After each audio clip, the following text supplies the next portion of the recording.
የቀድሞ የኢትዮጵያ መከላከያ ሰራዊት ጠቅላይ ኤታማዦር ሹም የሆኑት ጀነራል ሳሞራ የኑስ የህዝባዊ ወያኔ ሓርነት ትግራይ ህወሓት በሰጡት ማሳሰቢያ አሁን ባለው ሁኔታ በአካባቢው የሐሳብ ልዩነት ሲፈጠር በጦርነት ብቻ ለመፍታት የሚደረግ ሩጫ አስቸኳይ መቆም አለበት፣ ጦርነት ብታሸንፍም ባታሸንፍም ጣፋጭ ሆኖ አያውቅም ሲሉ ማስጠንቀቂያ ሰጥተዋል።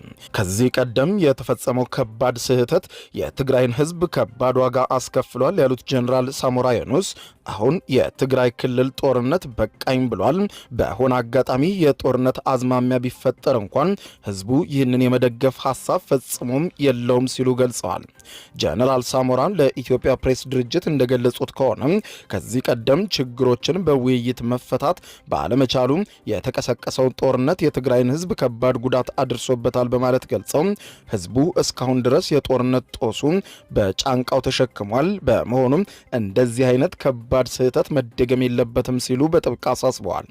ጦርነት ብታሸንፍም ባታሸንፍም ጣፋጭ ሆኖ አያውቅም ያሉት ጀነራል ሳሞራ የኑስ በክልሉ በርካታ ወጣቶች ህይወታቸውን አጥተዋል፣ እናቶችም በሐዘን ተጎድተዋል፣ ተቸግረዋል። በመሆኑም ህዝቡ በተደጋጋሚ ውጊያ ውስጥ ሊማገድ አይገባውም ሲሉ ገልጸዋል።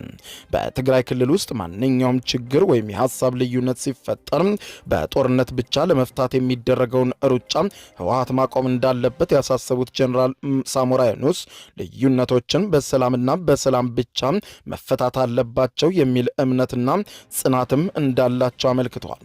በክልሉ የጦርነት ችግር ይመጣል እያሉ ያልተጨበጠ ወሬ የሚለፈልፉ የጦር ጀነራሎችን እሰማለሁ ያሉት ጀነራሉ ይህ የግል ሐሳባቸው ሊሆን ይችላል።